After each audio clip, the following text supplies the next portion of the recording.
Collectibles TV, where the underground meets the playground. I am CJ from Brothers in Exile. I'm Dylan from Brothers in Exile.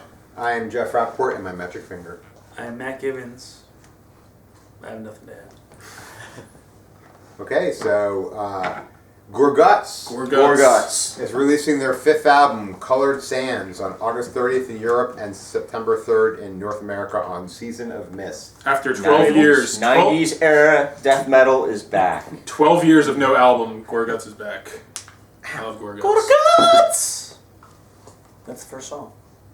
That's the first That's how song? it goes. Yeah. That's the intro to the album. That's not These guys have always... Canadians. We were just talking about Canadians. It's funny. Are they Canadian? I believe they are Canadian. Yep. They do have a French... I think they're French-Canadian. The track listing of their album, the first track is French. I remember seeing that when I was checking it out. That does make sense now. I know these guys have really come a long way from their early beginnings. Although I like their real early material, it's a lot more simplistic. I also think that I like what they've done with all the proggy. Yes. Yeah, the new song stuff, that I heard was like, it kind of had some, it was real technical, and I think it had some kind of doomy black metal type influence in there, which is interesting. But from the one song I heard, I feel like the rest of the album's going to be awesome. Better be after 12 years of nothing. Nothing. I mean, it's great that they're finally coming back. You don't keep people waiting for 12 years and come out with crap. Better be working on a masterpiece for 12 years. I'll have to say the best thing about Gorguts to me is they saved me from Opeth. I was at Metal Fest and I was watching Opeth and I was... Stay with us, Jeff. Was it recently? No, this was, 15 years ago or whatever. Or 12 years, I don't know, it was a long time Dream ago. Theater. Yeah. So that's what we have on Gorguts. Gorguts, Jeff. Gorguts. So we were talking about Gorguts, and I was watching Opeth, and I was like, I got to get out of here. I was like crawling out of the room, like on my hands, like, oh, get me out of this room. And then I was like, what's going on in the lobby? It was Gorguts, and I was like, yes. And it was like a holy resurrection. Yeah, it was like I snorted a lot of speed, after being in that. Did they break up? Is that why they haven't had an album, or was it just like a necrophagus type thing?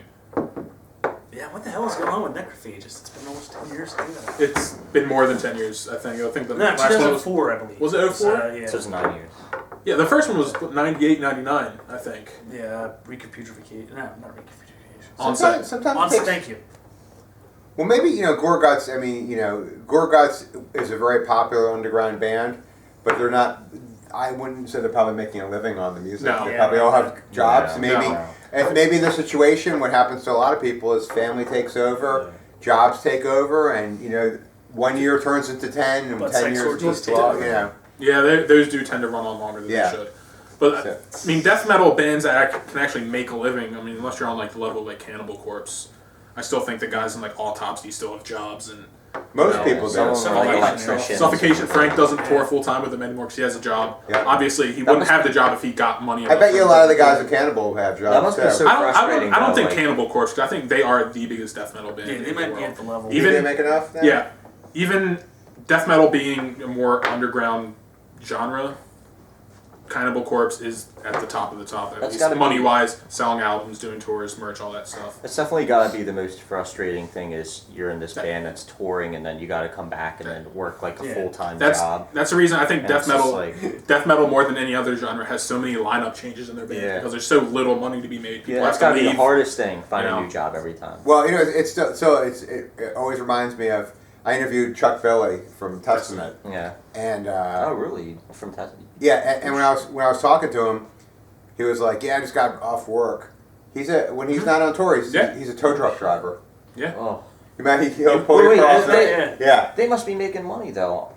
You would think from. I don't make that much money. How long ago was that? Because I think this was when they were big. They've had a resurgence in the past 5 years. I think. No, this is when they were really big. When they were opening for Judas Priest for the Painkiller tour and shit. They were. There's not a lot of money to be had in any kind of metal unless you're really up there. You say probably they're making $20,000, $30,000 a year individually from all their stuff.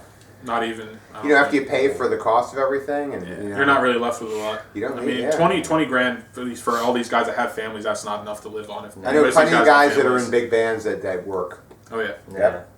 I mean, Gorguts certainly works. Like I said, I think the only level in death metal world is Cannibal Corpse and up, like Brothers In Exile and. Yeah. Well, maybe 6 feet under. I just because I can't imagine Chris Barnes has a day job. Oh yeah. I'll be honest with you. I don't like 6 feet under. The vocals drive me nuts. I'm with you. I think if I'm much more of a corpse grinder guy. frankly. Well, nowadays I agree, but I think if Barnes had stuck with Cannibal Corpse, they'd be a lot better now. What was that? I don't think they can handle the range of what they do now. They're much more technical now than they were. They're a lot more, but I don't think he would have evolved. I think with the rest of the Is band. Rob Arnold from Chimera still in 6 feet under? Is he gone? No, I don't know. No, 6 feet. Yeah. 6 feet under is Chris Barnes. A week. Chris Barnes, the drummer, is. Last time I checked was Kevin Talley, but he's with No, he's Battlecross. gone. He's with Battlecross now. Forget Forget who their drummer is. He left 6 feet The under. guitar player Ola Really? England from Sweden, who's actually a big He's a YouTube shame, guy. great guitar player. The big YouTube guy, does a lot of demos and stuff. He's huge on YouTube. And then Jeff Hugel, who was in he plays like the wicked 7-string bass. He was in forget the name of his band. What are you doing with your tongue there? Show you what to do, buddy. Nah, yeah. Well, I think that's because Chris Barnes is kind of a diva.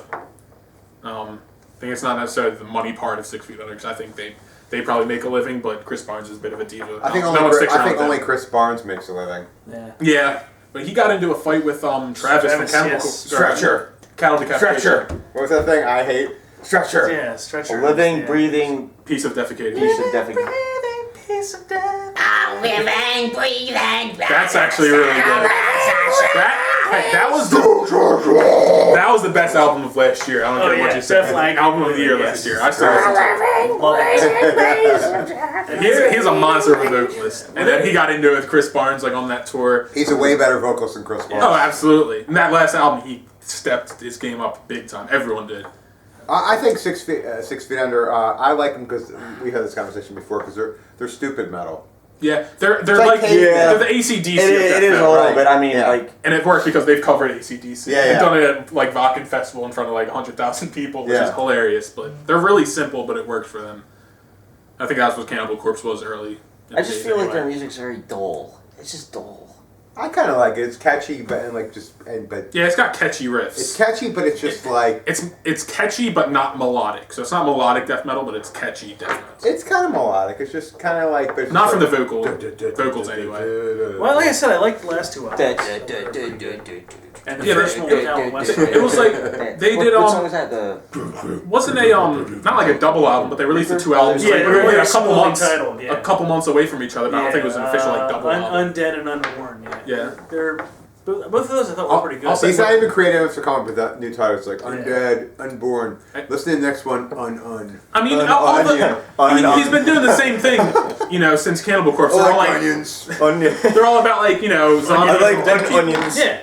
But Let's get some onion pizza. I'll say when I saw them at Summer Slaughter, they stole the show because they were phenomenal live. Everything was tight. Barnes was the man. He's swinging his like 10-foot long dreadlocks around, and I mean they're a great live band. But he does seem like a monster douche, especially getting into a fight with Travis Ryan. Yeah, he is the nicest guy in the world. I've met Travis Ryan. Travis Ryan's like his height. Yeah. Yeah, but he's a sweet guy. Oh, 5'6". We Yeah, know that's about Josh. how big he is. We know Josh pretty well. He's a friend of the show. I can't imagine anybody hating that guy for any reason. Josh is like the nicest dude ever.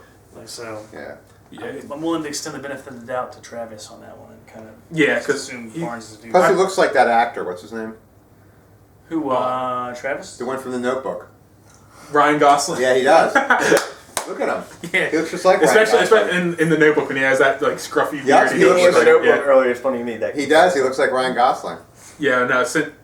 I've met Travis Ryan, and I don't. He's one of the Did you rare try to make people. out with him 'cause he looks like I Ryan would have Gosling? because he's a Then you gotta sexy take out guy. and film it. He- Set the Metal Rules TV. Isn't he about his height? Yeah, I mean he's not. He's not. I'm fun Average. size. Yeah, you're a little fun size, size. for the But he's record. one of the I'm not few short. guys I would consider sweet. He's just a sweet guy. It was really nice. There's nothing wrong with that. And if you get into a fight with him, you've got to be in the wrong there. Yeah. Because he's just a nice guy. So anything else on Gorguts? I want to do a quick disclaimer. Earlier when I said we know Josh pretty well, I didn't even play. We hang out with him like every week. Are you doing like the thing I did with Gloria Cavalera? Yeah, that's not what I meant. It's just had a lot of contact with him. Yeah, Not sexually. he's a crazy shredder though. Approved, Yeah. but He's one of the shredders who aren't always doing like solos. Yeah. He just blisteringly fast. He's just a great guitarist. He's great, and he has a great Yes. haircut. I like it too. Anything else on Gorguts? Gorguts is awesome as well, and also We all like some of them Gorguts, have right? interesting- Gorguts Oh, is yeah. back. I'm definitely looking forward to this album, and it's a must purchase for me. Probably day of release if I can find it anywhere. There you go. Good to be back. Colored Sands. The album cover looks real cool too.